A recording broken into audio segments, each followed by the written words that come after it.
The protagonist of this episode of our film column is the film The Servant by Joseph Losey.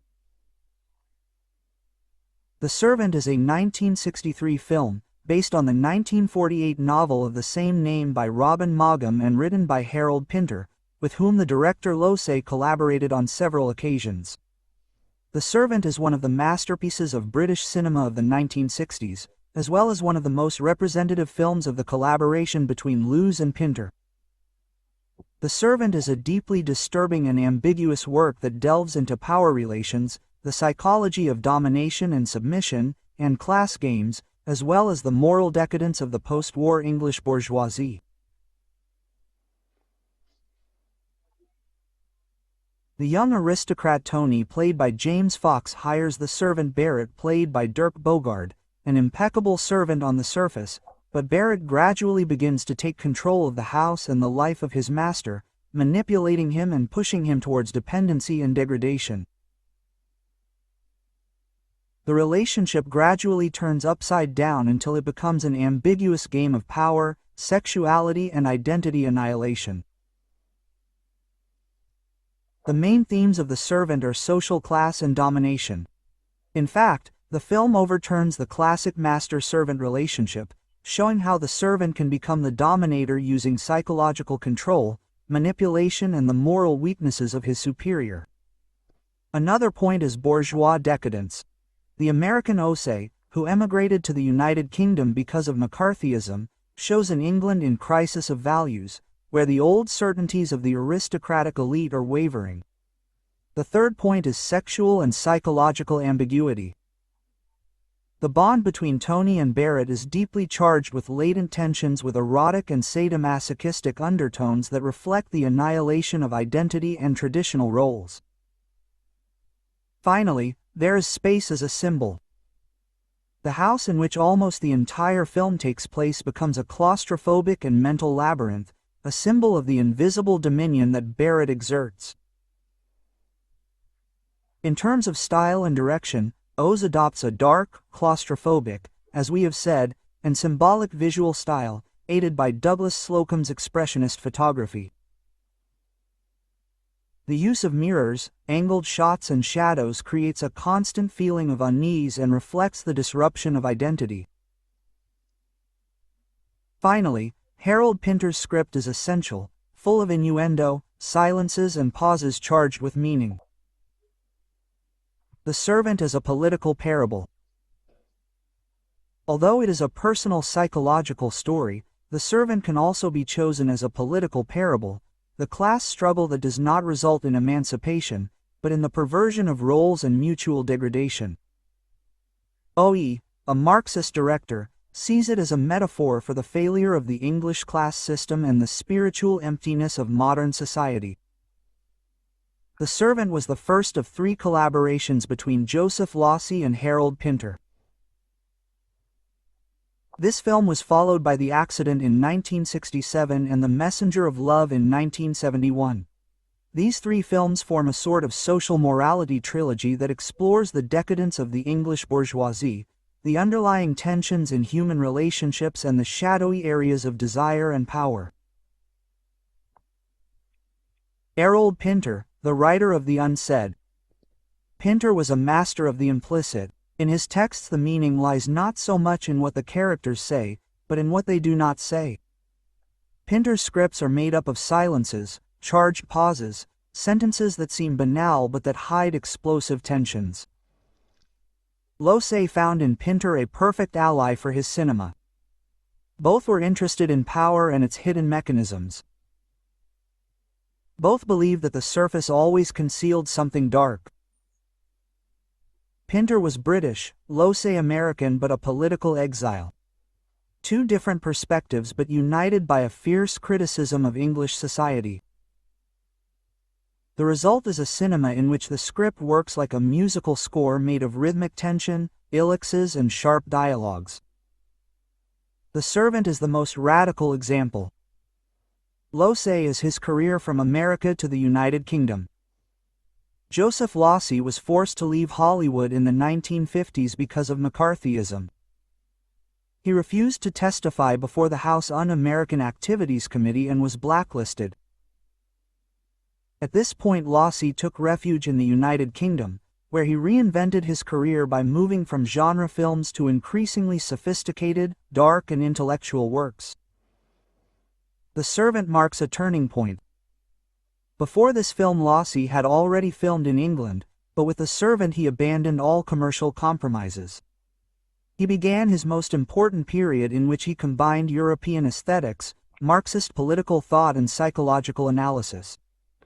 The Servant was critically acclaimed, won several awards, including the Treba BAFTA, and consecrated Losey as an elite auteur. In short, The Servant is a central work for understanding Joseph Losey. It is the fruit of his collaboration with Harold Pinter, who gave him a more subtle and theatrical language. It is the beginning of his most mature and experimental period in which cinema becomes a tool for social and anthropological analysis.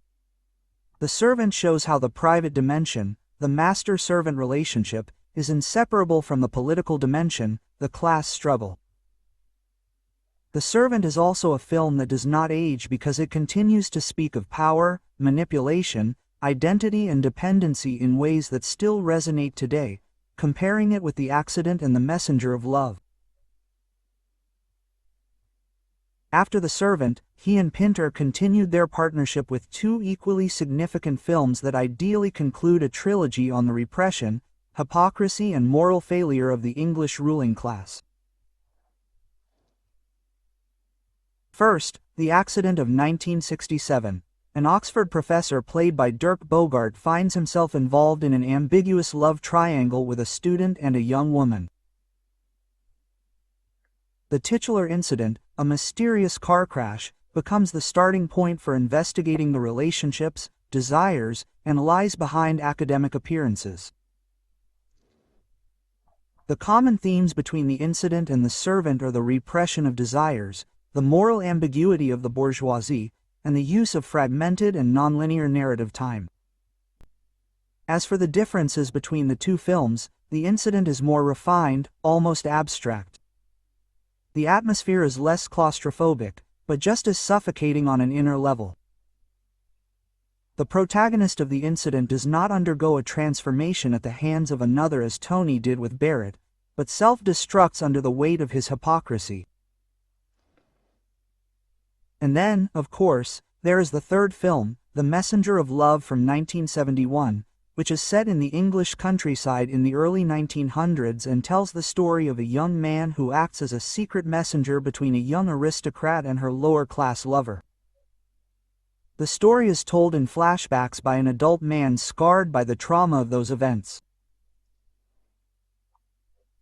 The themes shared by The Servant and The Messenger of Love are criticism of the rigid English social structure, repressed eroticism and classism, and finally lost innocence and memory as a wound. The differences between the two films are characterized by a more lyrical and nostalgic tone in The Messenger of Love, by a more romantic and less tight structure, and also by the more subtle manipulation in The Messenger of Love, not between individuals, but by the society that represses and separates. Therefore, if The Servant is the most cutting and psychologically brutal film, The Incident is the most cerebral and metaphysical film, while The Messenger of Love is the most melancholic and tragic.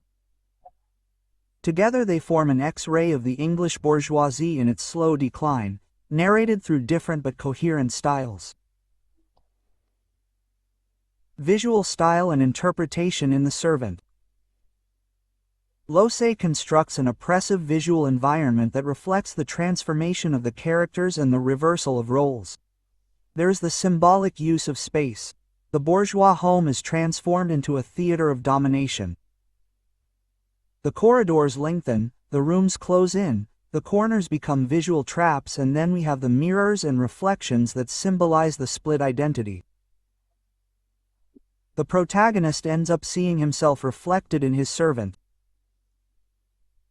Another characteristic of The Servant is the expressionist lighting, low lights, dense shadows, contrast between dark and light, the legacy of film noir and German expressionism. Finally, we have the fluid but disturbing camera movements. The camera moves like an eye that observes and judges.